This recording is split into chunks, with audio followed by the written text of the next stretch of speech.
Bismillahirrahmanirrahim. Assalamualaikum warahmatullahi wabarakatuh.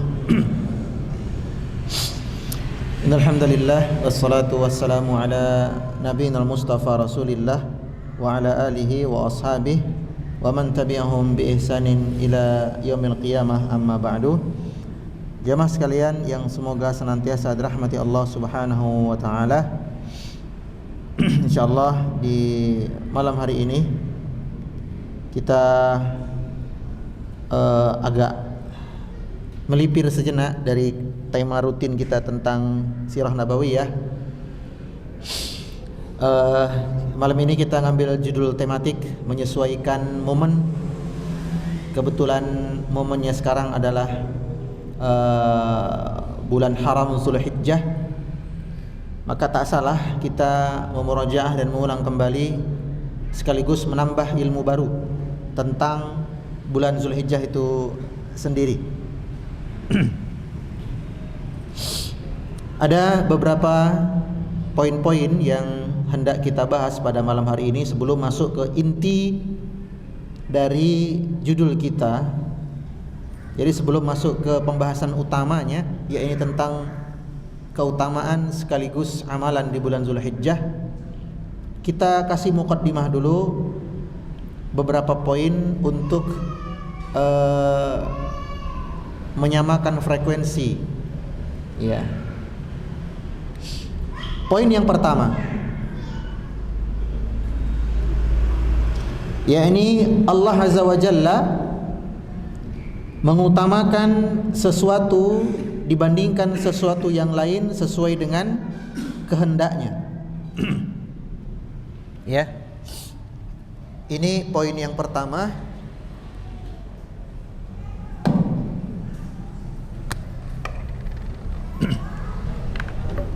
Allah Azza wa Jalla mengutamakan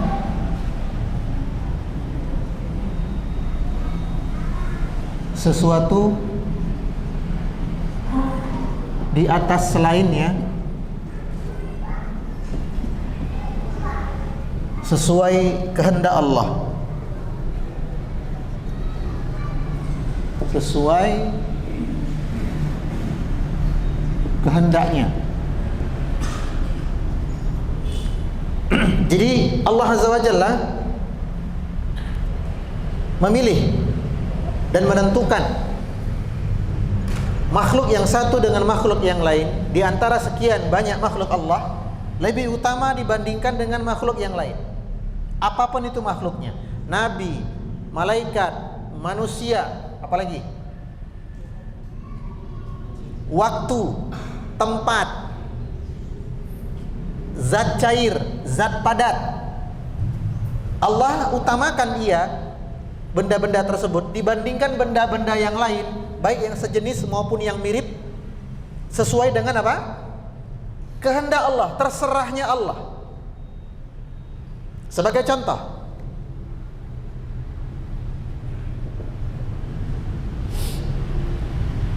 Allah utamakan apa? Contoh, yaitu Nabi Muhammad dibandingkan dengan seluruh nabi. Jadi satu contoh. Contoh lain, ini person ya, ini person. Sekarang tempat, yaitu Makkah Madinah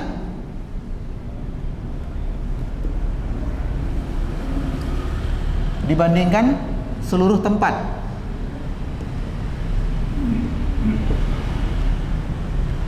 Kemudian waktu, masalah waktu, ada dia harian, yakni Jumat, lebih baik daripada hari yang lain dalam sepekan. Ya. Kemudian bulan,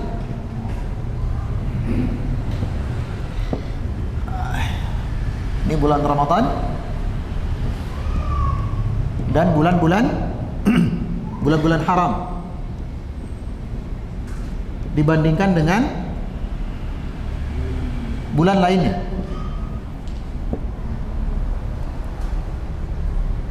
Allah utamakan. Contohnya apa lagi? Salat. Ya, salat. Maka subuh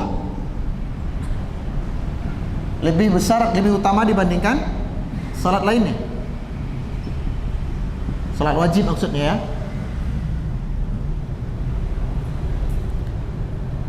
Ini diantara contoh-contoh dari ketika Allah mengutamakan sesuatu di atas sesuatu yang lain.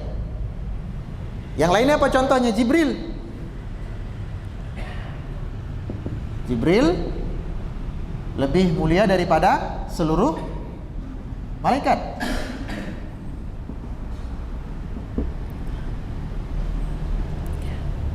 Lailatul Qadar lebih mulia daripada 1000 bulan dan seterusnya dan seterusnya. Ini poin yang pertama. Di antara dalil yang menunjukkan perkara ini, dalil umum tentunya ya. Dalil umumnya di antaranya ketika Allah berfirman di surah Al-Qasas ayat 68. Ya, surah Al-Qasas ayat 68. Allah berfirman, "Wa rabbuka yakhluqu ma yasha' wa yakhtar." Dan Allah menciptakan apa yang Dia kehendaki dan mengutamakan apa yang Dia kehendaki dari makhluk-makhluk ciptaannya tadi. Wa rabbuka yakhluqu ma yasha'. Allah ciptakan segala sesuatu sesuai kehendaknya. Kemudian wa yakhtar. Di antara sifat Allah yaitu memilih. Dan Allah memilih dan mengutamakan makhluk ciptaannya dibandingkan makhluk ciptaan yang lainnya.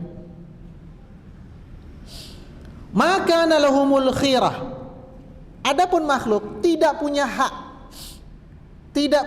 untuk menjadikan dirinya lebih mulia dibandingkan makhluk yang lain. Jadi kita nggak boleh kita menunjuk diri kita lebih mulia daripada orang lain, atau kita mengatakan benda ini lebih mulia dibandingkan benda yang lain. Nggak boleh, karena hak prerogatif, hak mutlak menentukan ini lebih utama dibandingkan itu di antara makhluk-makhluk Allah itu mutlak di tangan Allah Azza wa Jalla. Ya, ini yang pertama. Kemudian poin yang kedua,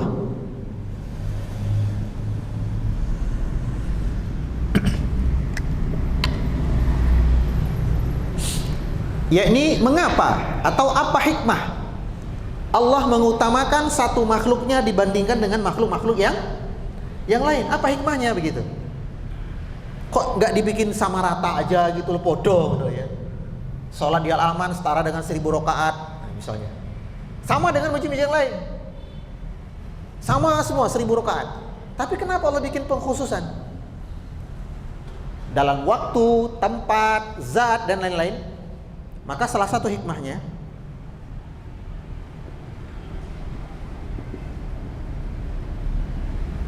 dari sekian banyak hikmah tentunya ya, adalah sebagai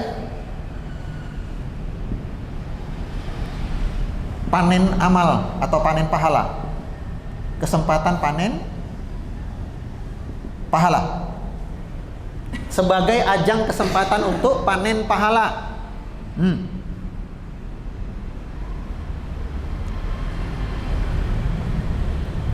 Maka ketika Allah Azza wa Jalla mengutamakan satu dibanding yang lain, salah satu hikmahnya di antara sekian banyak hikmah adalah kesempatan kita untuk panen pahala.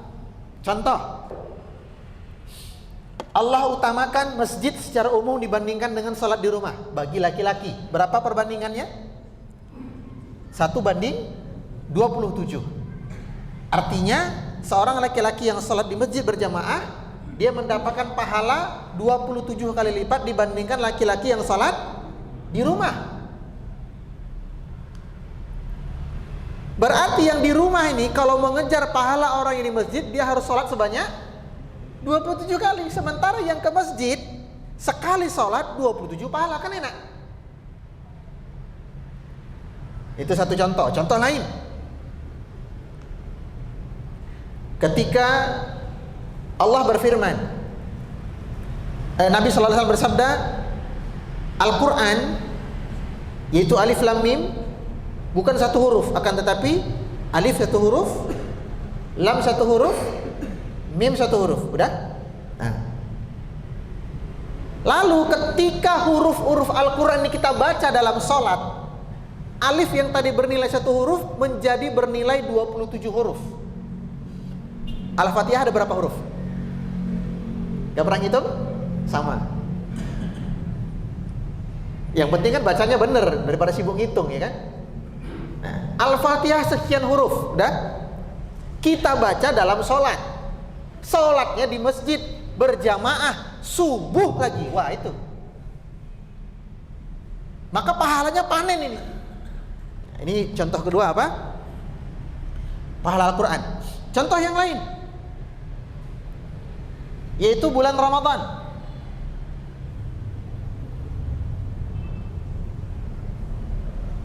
Lailatul Qadar setara dengan beribadah 1000 bulan atau 83,4 tahun.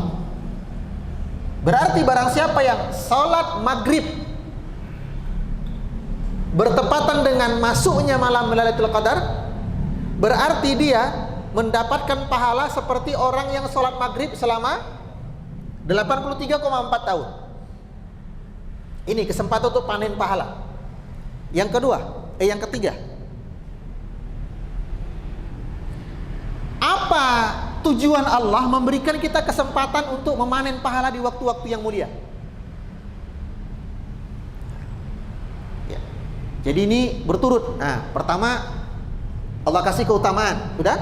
Poin yang kedua, kenapa Allah kasih keutamaan? Yaitu untuk panen pahala. Pertanyaan yang ketiga, kenapa Allah kasih kita kesempatan panen pahala? Disebabkan atau sebab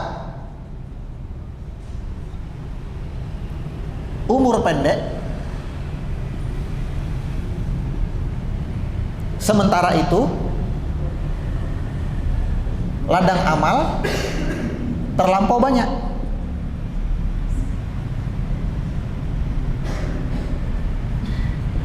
Nah, ini sebabnya adalah, salah satu sebab di antara sekian banyak sebab umur kita, terutama umurnya umat Nabi Muhammad SAW, itu kan gak lama ya.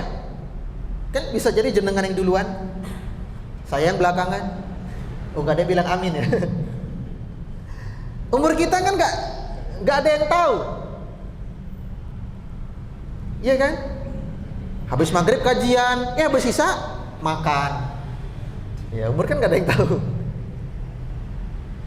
Sementara itu, dengan umur kita yang pendek, kita dipaksa dalam tanda kutip untuk mengerjakan semua jenis ibadah. Yang kalau kita kerjakan semua jenis ibadah itu, nyaris waktu kita itu udah habis. Umur kita pendek, waktu kita terbatas, sementara ladang amal terlampau banyak. Nah, sehingga Allah kasih itu kita kesempatan panen pahala di waktu-waktu yang mustajab, di tempat-tempat yang mustajab, dengan benda-benda yang mustajab. Agar apa? Agar meskipun amal kita itu sama dengan yang kemarin, artinya ya biasa sholat maghrib, kemudian ba'diyah maghrib, sholat isya, kemudian ba'diyah isya, sama. Akan tetapi ketika dikerjakan di waktu yang mulia dan di tempat yang mulia, maka pahalanya jadi lebih banyak. Saya kecepatan nggak ngomongnya? Nggak ya, masih bisa ngikut ya? Oke, soalnya biasa ngajar mahasiswa. Ini juga mahasiswa angkatan 45 tapi. Saya ulangi sekali lagi deh. Ya. Karena umur kita pendek, oke, waktu kita terbatas. Sementara kesempatan amal pahala sangat banyak.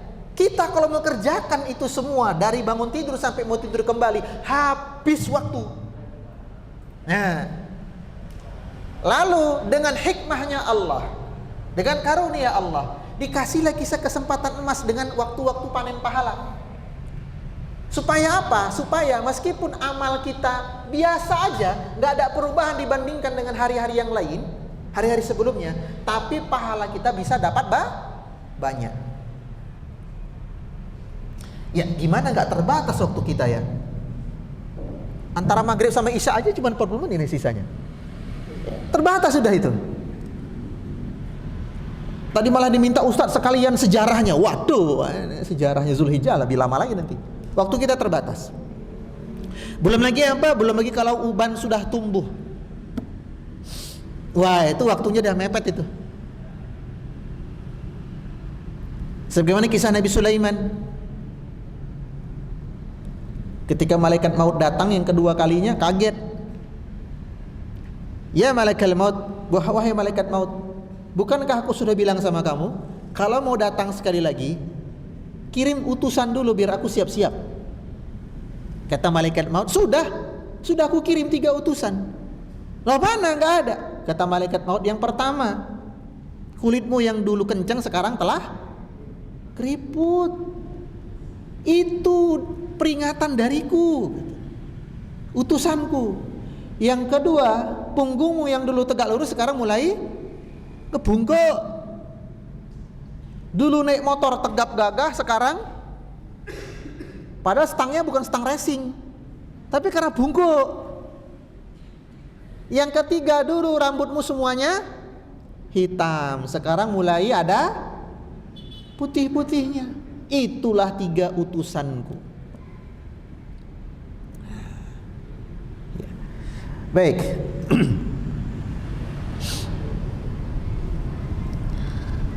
Nah, selanjutnya, lantas setelah kita tahu dan membahas 3 poin awal ini, apa istimewanya bulan Zulhijjah? Zulhijjah terdiri dari 2 kosakata. Zul sebagai huruf kepemilikan dan Al-Hijjah. Hijjah asal katanya hajja, berarti Zulhijjah bulan di mana orang banyak mengerjakan hajjah, yaitu haji. Zulhijjah adalah bulannya orang-orang berhaji. Bulannya orang-orang berhaji. Nah, lantas apa keutamaan-keutamaan yang Allah tetapkan di bulan Zulhijjah?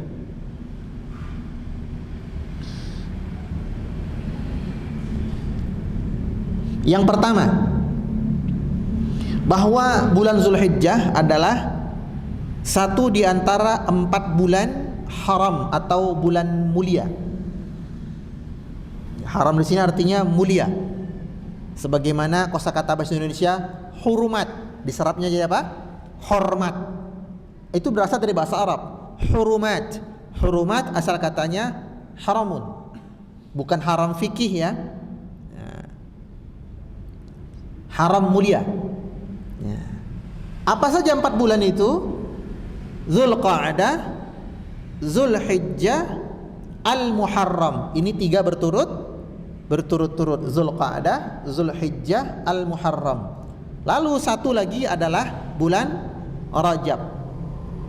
Ya, nyempil di antara Rabiul Akhir dengan Sya'ban. Dalilnya Al-Quran surat At-Taubah ayat 36.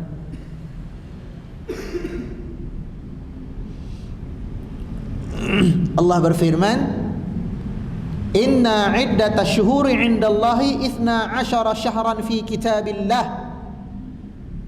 Sesungguhnya bilangan bulan di sisi Allah itu adalah 12 bulan menurut ketetapan Allah. Yauma khalaqas samawati wal ard minha arba'atu hurum. Dan itu Allah tetapkan setelah Allah menciptakan langit dan bumi. Berarti penetapan setahun 12 bulan itu ketetapan dari Allah. Kapan Allah tetapkan? Sesaat setelah Allah menciptakan langit dan bumi. Minha arba'atun hurum. Di antara 12 bulan itu ada 4 bulan yang mulia. 4 bulan itu apa? Semua ulama sepakat 4 bulan itu adalah sebagaimana yang kita sebutkan tadi, Zulqa'dah, Zulhijjah, Al-Muharram dan Rajab. Ini keutamaan yang pertama, dia bulan mulia. Karena Zulhijjah termasuk di antara bulan yang mulia, haram, maka ada beberapa ketentuan dalam agama kita seputar bulan haram, di antaranya Zulhijjah ini. Satu apa? Tidak boleh dilakukan peperangan. Enggak boleh. Ya, bulan haram, bulan terlarangnya untuk perang.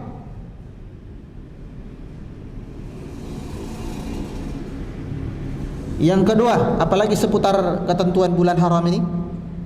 Yang kedua, bulan haram,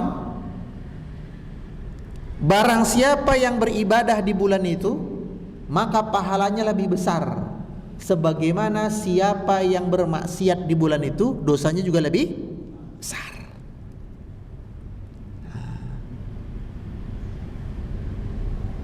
Jadi bulan haram, barang siapa yang beramal ibadah di bulan itu, pahala yang dia dapatkan lebih besar dibandingkan pahala yang dia dapatkan di bulan yang lain dengan amal yang sama. Sedekah 2.000 rupiah di bulan Rabiul Awal dibandingkan 2.000 rupiah dengan bulan-bulan haram, maka lebih besar pahalanya 2.000 rupiah di bulan haram. Nilainya sama loh ya, sama-sama 2.000 rupiah, tapi beda pahalanya.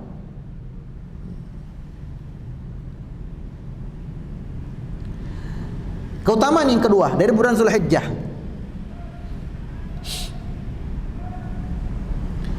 yakni Zulhijjah adalah salah satu bulan haji di antara 3 bulan.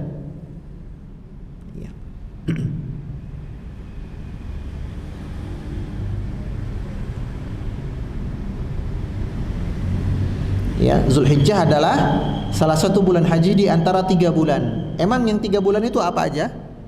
Syawal, Zulqa'dah, Zulhijjah. Ya, itu sudah bisa berhaji. Syawal, Zulqa'dah, Zulhijjah. Orang yang ingin hajinya haji ifrad, dia sudah bisa memulai haji sejak tanggal 1 Syawal. Ya, orang yang hajinya haji apa? Ifrad, haji ta'. Ifrad kan tunggal ya. Ini sudah kita sebutkan pada pertemuan kisah sirah Nabi pekan sebelumnya. Orang yang hendak mengerjakan haji ifrad, dia bisa mengerjakan haji ifrad sejak tanggal 1 Syawal. Hanya saja ini ndak masyhur, ndak apa namanya, ndak populer gitu loh. Ya, aneh aja, iki Syawal kok haji. Nah, padahal boleh. Tapi tidak ma'ruf gitu ya, tidak populer.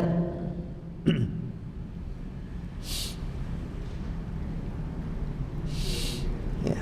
Adapun haji selain itu, yaitu haji qiran dan haji tamattu', dia dimulai di Zulqa'dah ya. Sampai berakhir di tanggal 10 Zulhijjah. Ini keutamaan yang kedua dari bulan Zulhijjah. Keutamaan yang ketiga dari bulan Zulhijjah,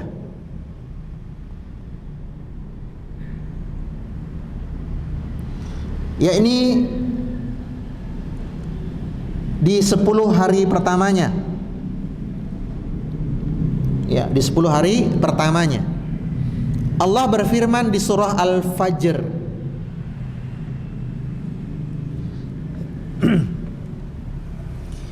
surah Al-Fajr, wal fajr walayalin ashr. Nah, apa itu walayalin ashr? Ada 3 pendapat ulama tentang walayalin ashr.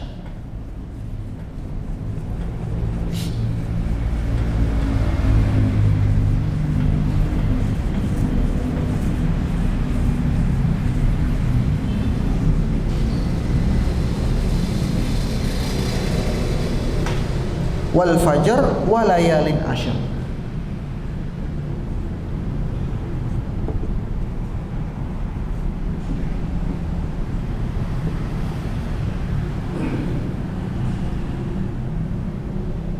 Dan 10 hari atau 10 malam.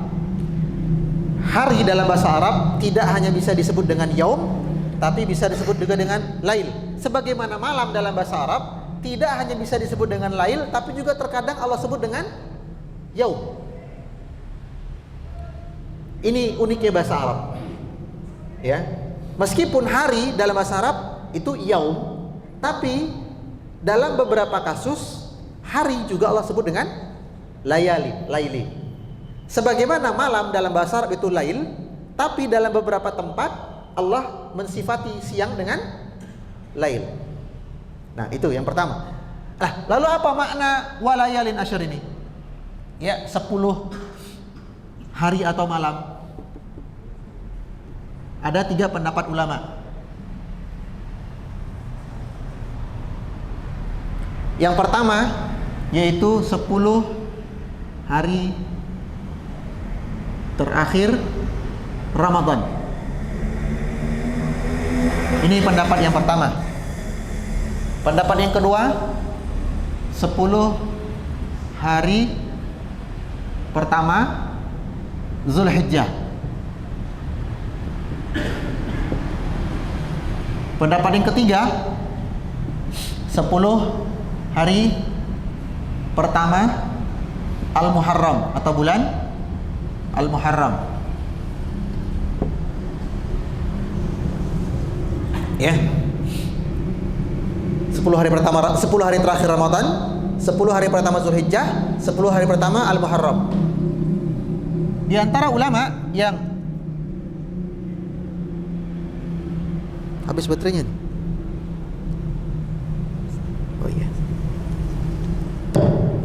Di antara ulama yang berpendapat bahwa walail asyr ini adalah 10 hari terakhir Ramadan, di antaranya adalah habis juga. Pada berguguran ini.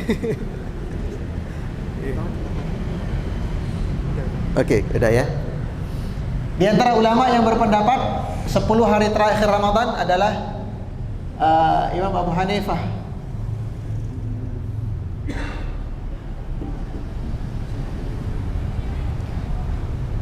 Sementara yang berpendapat 10 hari pertama Zulhijjah adalah jumhur atau mayoritas ulama. Ya, mayoritas ulama artinya hampir 80-70% ulama berpendapat walayalin asyr ini adalah 10 hari pertama Zulhijjah. Sementara di antara ulama yang berpendapat 10 hari pertama Al-Muharram, di antara adalah Imam Al-Mujahid, murid dari Ibnu Abbas. Kemudian Sufyan Ats-Tsauri.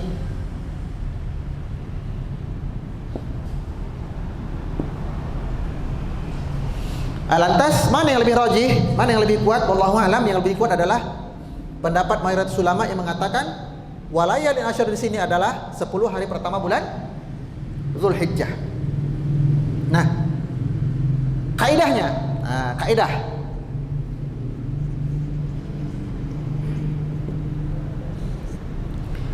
ketika Allah menyebutkan nama suatu waktu, menunjukkan waktu tersebut ada keutamaannya. Saya ulangi, ini kaidah dalam ilmu tafsir. Ketika Allah menyebut salah satu waktu,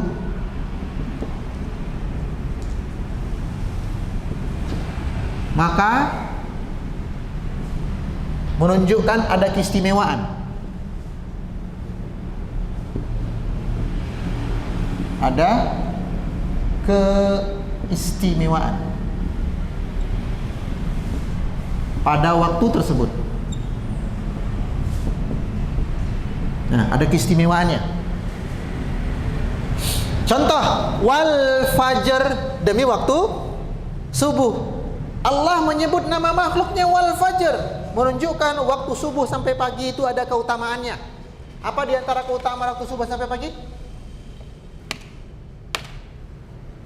Nah, apa di antara keutamaannya? Waktu subuh sampai pagi banyak. Yang pertama, waktu terbaik untuk menghafal. Yang kedua, waktu sahur. Yang ketiga, waktu di mana itu sholat wajib yang paling utama, yang sangat dibenci oleh kaum munafik. Yang keempat, waktu subuh sampai pagi adalah waktu penuh berkah. Kata Nabi apa? Sesungguhnya umatku akan senantiasa berada di keberkahan fi bukuriha, di waktu pagi mereka. Makanya pagi itu jangan tidur, bikin aktivitas, nyuci kayak ya, nyuci muka, nyuci motor, nyuci baju, atau aktivitas yang lain, olahraga, atau aktivitas yang lain, menghafal, baca Quran, nunggu sampai syuruk. Jangan tidur, kecuali terpaksa banget, malamnya habis ronda. Nah, sementara nanti jam 9 mau masuk kantor. Ini kalau nggak tidur sejenak, nanti di kantor yang tidur, bisa di PHK atau kena SP, ya sudah, tidur pagi sejenak. Tapi jangan jadi habit, jangan jadi kebiasaan. Kayaknya zaman kami dulu kalau ada anak tidur pagi disiram air deh. Zaman sekarang anak sama bapaknya tidur pagi semua. Kemarin saya ada kejadian lucu. Ngisi kajian santri anak-anak gitu ya. Saya lemparkan pertanyaan, siapa yang, kan dari kisah nih, ada kisah gitu kan. Nah di kisah itu anaknya berangkat sholat subuh duluan daripada bapaknya. Ini anak hebat. Nah saya tanya, siapa yang kisahnya kayak begini, berangkat subuh duluan daripada bapaknya? Tidak ada jawaban. Siapa yang bapaknya duluan subuh baru anaknya, baru kamu? Saya, Ustaz. Ada 2-3 anak. Siapa yang sama-sama kesiangan? Oke. Loh, ya banyak ternyata. Tewas lagi nih. Isi baterainya.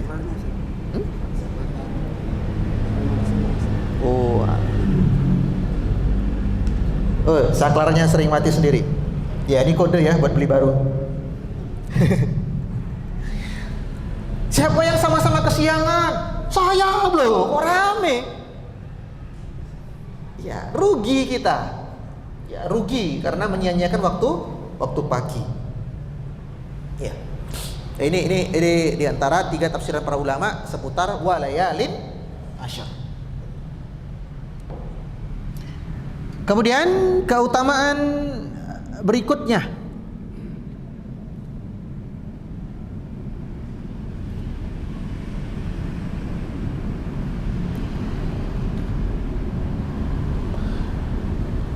yaitu Zulhijjah adalah bulan di mana Taurat diturunkan. Ya. Zulhijjah adalah bulan di mana Taurat itu diturunkan. Di antara penjelasan para ulama di tafsir Al-Qurtubi dan semisal mereka, dikisahkan ketika Allah berfirman wa turi sinin, dan bukit Tursina. Emang apa yang terjadi di bukit Tursina? Nabi Musa menerima Taurat.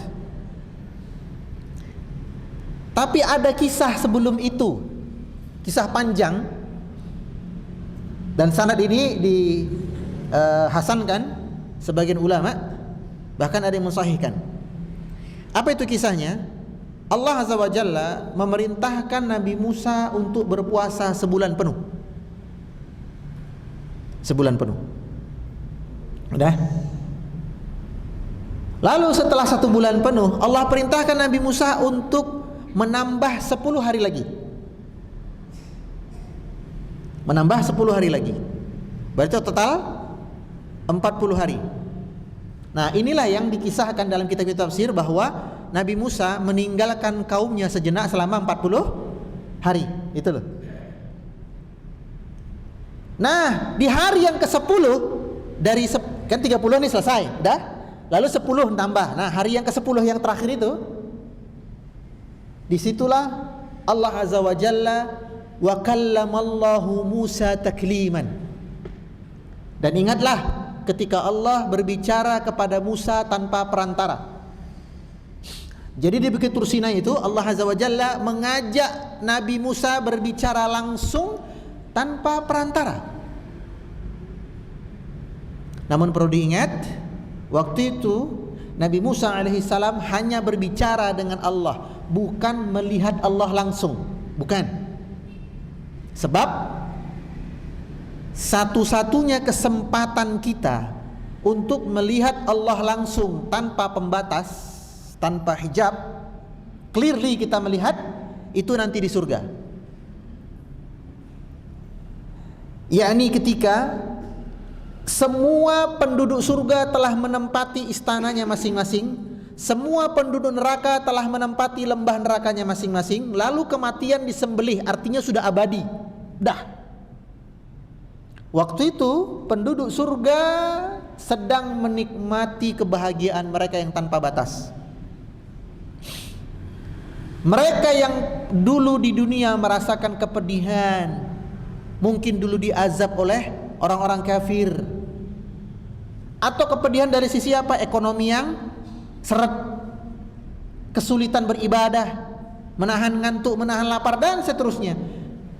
Bahkan yang sempat diazab di neraka, di ospek dulu, lalu menikmati dahsyatnya surga, mereka lupa dengan segala jerih payah dan pedih mereka dulu. Lupa.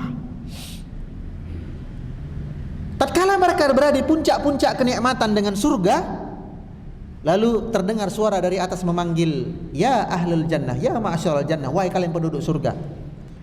Apakah kalian merasakan pedih getir kalian dulu ketika di dunia?" Mereka berkata, "Ndak, wes lali." Apakah kalian masih merasakan sensasi kalian diazab di neraka? Udah hilang rasanya. Mau enggak diberikan kepada kalian sebuah kenikmatan agung? Saking besarnya kenikmatan ini, saking agungnya kenikmatan ini, kalian lupa dengan kenikmatan surga. Kaget. Penduduk surga kaget. Ya Rabb, wahai Allah, ma akbarun nikmah min hadhihi. Apalagi kenikmatan yang lebih agung daripada yang sedang kami rasakan saat ini? Maka Allah kemudian menghilangkan hijab pembatas antara Allah dengan makhluknya, sehingga waktu itu seluruh penduduk surga melihat wajah Allah secara langsung, seperti kita melihat bulan purnama tanpa awan mendung. Clear. Maka waktu itu penduduk surga terdiam, terpana, terpukau. Mereka melupakan nikmatnya surga, saking nikmatnya melihat Allah secara langsung. Ya. Nah, Nabi Musa berbicara dengan Allah secara langsung tanpa perantara di Bukit Tur Sinai. Namun Nabi Musa tidak melihat wajah Allah, hanya mendengar suara Allah. Dan waktu itu Nabi Musa menerima kitab Taurat secara utuh. Secara utuh. Beda dengan Nabi Muhammad SAW, ya kan? Per ayat atau per surah. Wallahu a'lam.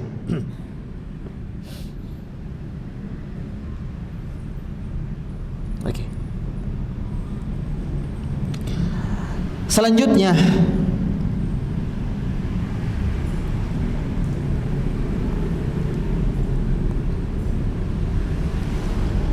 apalagi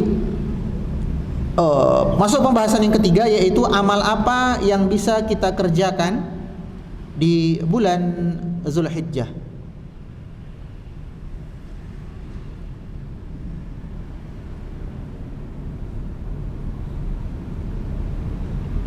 Oh ya, mungkin ada yang bertanya, Ustadz, kisah yang Nabi Musa puasa dan berniat itu di mana? Di Al-A'raf, ya, di Al-Quran surah Al-A'raf ayat 142. Ini biar enggak bingung aja nyarinya nanti. Saya ulangi, di surat Al-A'raf ayat 142 Allah berfirman, "Wa wa'adna Musa 30 lailah Dan kami janjikan kepada Musa akan kami berikan Taurat setelah dia berpuasa selama 30 malam. Wa tamamnaha bi ashri, lalu kami suruh dia menyempurnakan tambah 10 hari lagi. Nah, itu dia ya.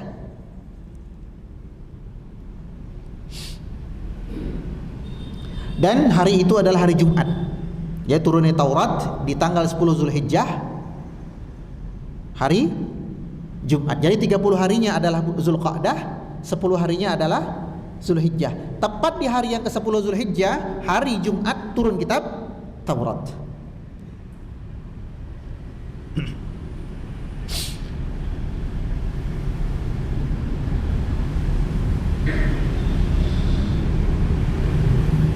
Sudah berapa keistimewaannya bulan Zulhijjah?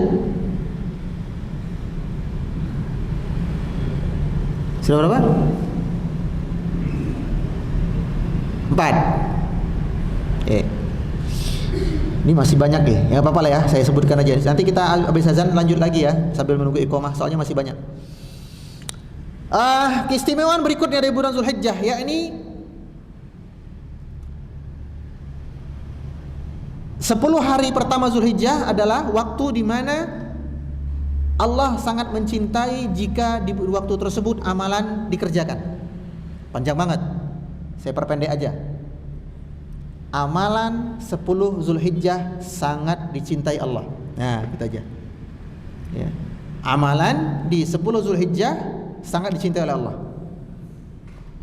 Kata Nabi SAW, hadis riwayat Bukhari, "Ma min ayyamil amalus salih fihinna ahabbu ilallahi", tidak ada hari yang lebih dicintai Allah bagi hambanya untuk mengerjakan amal-amal saleh min hadhil ayyamil ashr, melebihi 10 hari ini, yaitu 10 hari Zulhijjah.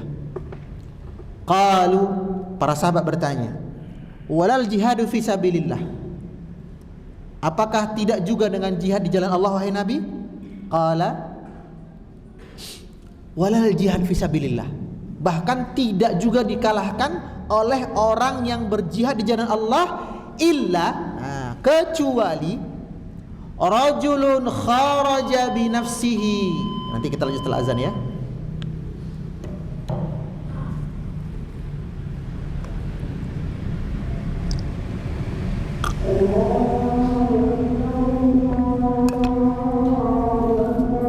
Allah Allah.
Baik.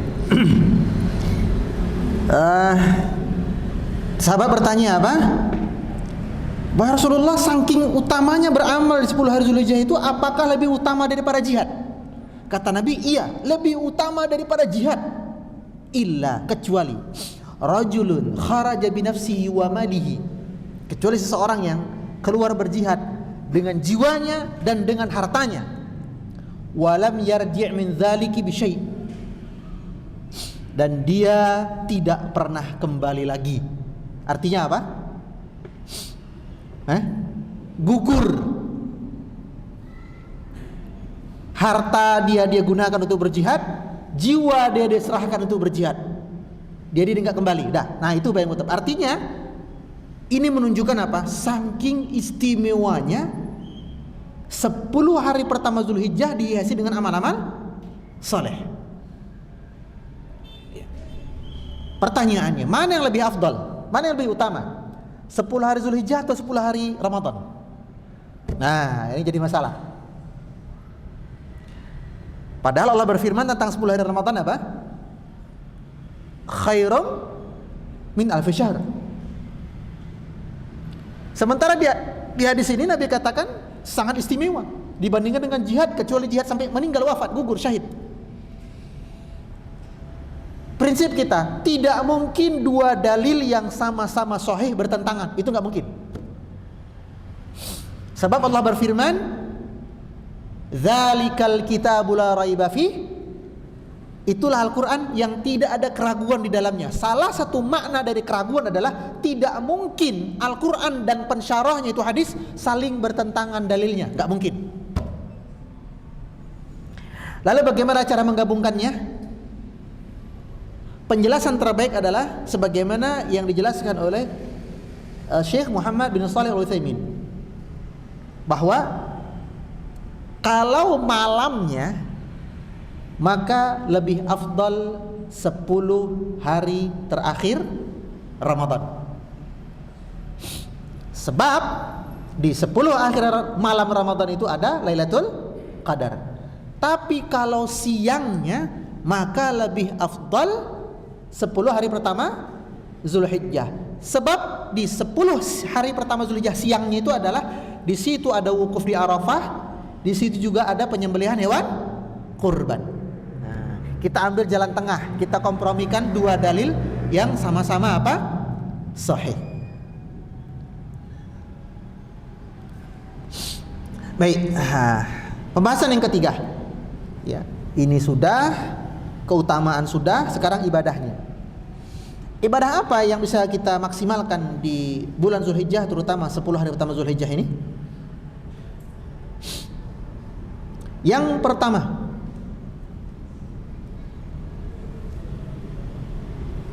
memperbanyak takbir.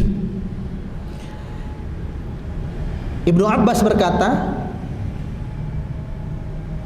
dan beliau sendiri melakukan, bahwa bertakbir itu kan ada dua ya, takbir mutlak dan takbir muqayyad.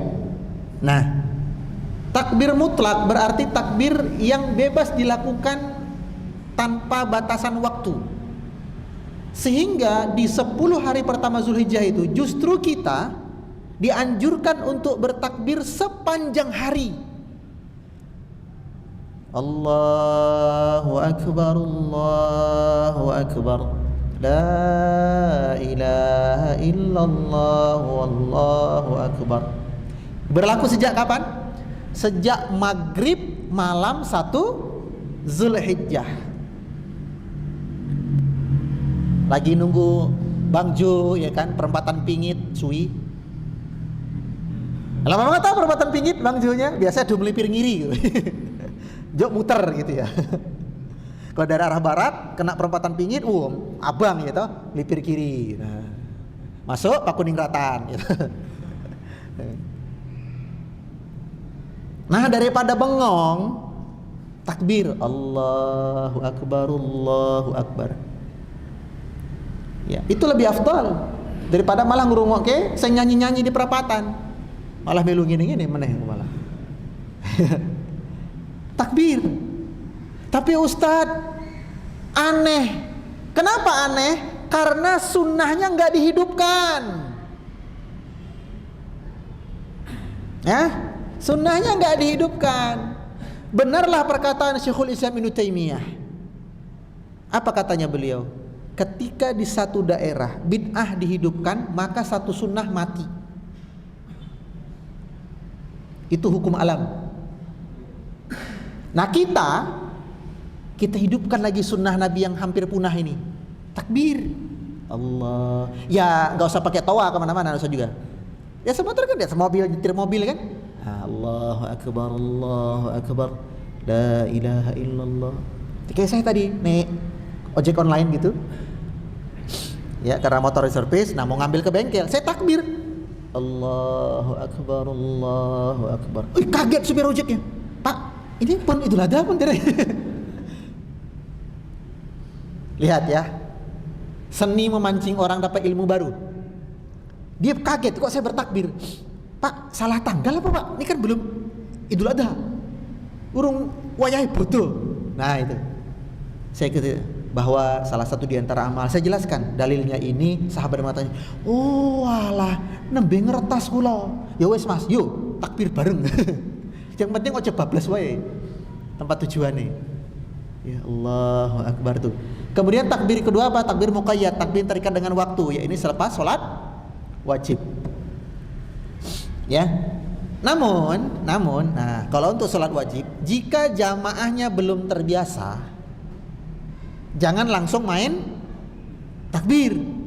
Habis sholat isya, imamin ya kan, Assalamualaikum, Allahu Akbar. Udah kaget, geger kok masjidnya ini. Lalu apa yang harus saya lakukan? Edukasi dulu. Nah, disampaikan ke jamaah dalil-dalilnya, kisah-kisahnya, fatwa para ulama, para tabi'in, para sahabat. Setelah ngerti baru amalkan. Gitu ya. Jadi butuh waktu lagi. Ini amal yang pertama, memperbanyak apa? Takbir. Ya. Ustaz, boleh nggak dengan zikir yang lain? Boleh. Boleh. Subhanallah, walhamdulillah, wala ilaha illallah, Allahu Akbar. Intinya zikir. Namun yang paling afdal adalah takbir. Ya, sebagaimana haji umroh ketika ihram itu, kalimat yang paling utama adalah talbiyah, labbaik Allahumma labbaik. Tapi boleh zikir yang lain? Boleh, tapi yang paling afdal talbiyah. Ibadah yang kedua,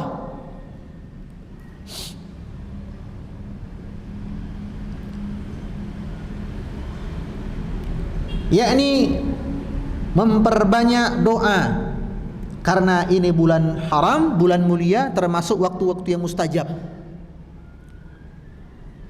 Kita hari ini hanya menonton saudara-saudara kita haji. Kita hari ini hanya mengantarkan atau menghadiri acara walimatus safar, acara syukuran biasanya ya. Tetangga mau berangkat haji, bikin acara dulu ya Pak kan? Undang pengajian, tetangga-tetangga, kita hadir ya Allah. Berangkat mereka suami istri sama anak. Saya punya kenalan Bapak Ibu, sudah 4 tahun berturut-turut haji furoda.